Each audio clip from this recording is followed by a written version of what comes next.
നഗരസഭകളെ നയിക്കാൻ പുതുമുഖങ്ങൾ. പാലക്കാട് ജില്ലയിലെ 7 നഗരസഭകളിൽ നാളെ അധ്യക്ഷന്മാരും ഉപാധ്യക്ഷന്മാരും അധികാരം ഏറ്റെടുക്കും. 3ഇടത്ത് LDFും 4ഇടത്ത് UDFുമാണ് ഭരണം ഏറ്റെടുക്കുന്നത്. ഗ്രാമപഞ്ചായത്ത് സാരഥികളുടെ തിരഞ്ഞെടുപ്പ് ശനിയാഴ്ചയാണ്. പുരുഷന്മാർ അധ്യക്ഷരാകുന്ന നഗരസഭകളിൽ വൈസ് ചെയർമാൻ സ്ഥാനം വനിതയ്ക്കായിരിക്കും. പട്ടാമ്പി, ഷൊർണൂർ, ഒറ്റപ്പാലം, ചെർപ്പുളശ്ശേരി, ചിറ്റൂർ, തത്തമംഗലം, മണ്ണാർക്കാട്, പാലക്കാട് എന്നിവിടങ്ങളിലാണ് വെള്ളിയാഴ്ച തലവന്മാർ അധികാരം ഏൽക്കുക. പട്ടാമ്പിയിലും ചിറ്റൂർ, തത്തമംഗലത്തും മണ്ണാർക്കാട്ടും UDFിനാണ് ഭരണം. ഷൊർണൂരും ചെർപ്പുളശ്ശേരിയിലും ഒറ്റപ്പാലത്തുമാണ് LDF ഭരണത്തിൽ കയറിയിട്ടുള്ളത്. അംഗങ്ങൾ നേരത്തെ സത്യപ്രതിജ്ഞ ചെയ്തിരുന്നു. പാലക്കാട് നഗരസഭയിൽ അനിശ്ചിതത്വം തുടരുകയാണ്. BJP-യാണ് ഏറ്റവും വലിയ കക്ഷി. മുൻ vice chairman advocate E. Krishnadas ചെയർമാനായേക്കും. പാലക്കാട് നഗരസഭയിൽ BJP-ക്ക് 25ഉം UDFിന് 17ഉം LDFിന് 8ഉം സ്ഥാനങ്ങളാണുള്ളത്. കേവല ഭൂരിപക്ഷത്തിന് 27 സീറ്റാണ് ആവശ്യമുള്ളത്. CPM എന്ത് നിലപാടെടുക്കുമെന്ന് വ്യക്തമല്ല. നഗരഭരണത്തിൽ നിന്ന് BJP-യെ മാറ്റി നിർത്തുമെന്ന് പറയുന്നതല്ലാതെ ഇരു മുന്നണികളും ഒരുമിക്കുന്ന ലക്ഷണമില്ല.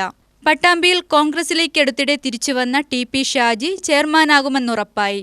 മുസ്ലിം ലീഗിലെ അസ്ന ഹനീഫ വൈസ് ചെയർമാനാകും.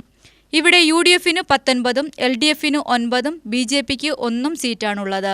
ചെർപ്പുളശ്ശേരിയിൽ LDF സ്വതന്ത്രനായി വിജയിച്ച KT ജംസിയ നഗരസഭ അധ്യക്ഷ സ്ഥാനത്തേക്ക് മത്സരിക്കും.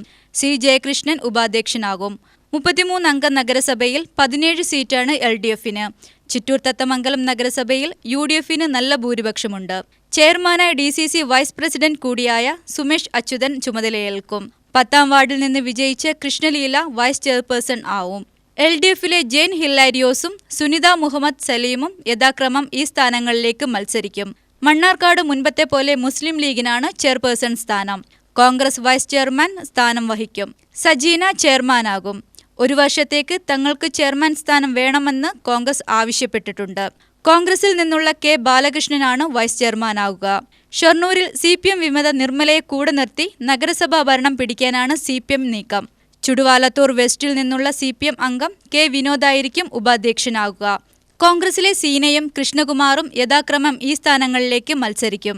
ഇവിടെ UDFിന് 5ഉം LDFിന് 17ഉം BJP-ക്ക് 12 സീറ്റുകളാണുള്ളത്. ഒറ്റപ്പാലത്ത് പട്ടികജാതി വനിതാ സംവരണമാണ് ചെയർമാൻ സ്ഥാനം. UDFിനും BJP-ക്കും ഈ വിഭാഗത്തിൽ നിന്ന് സ്ഥാനാർത്ഥികൾ ഇല്ലാത്തതിനാൽ AK സുധ ചെയർപേഴ്സൺ ആകുമെന്നുറപ്പായി. CPM അംഗം K. രാജേഷാണ് വൈസ് ചെയർമാൻ.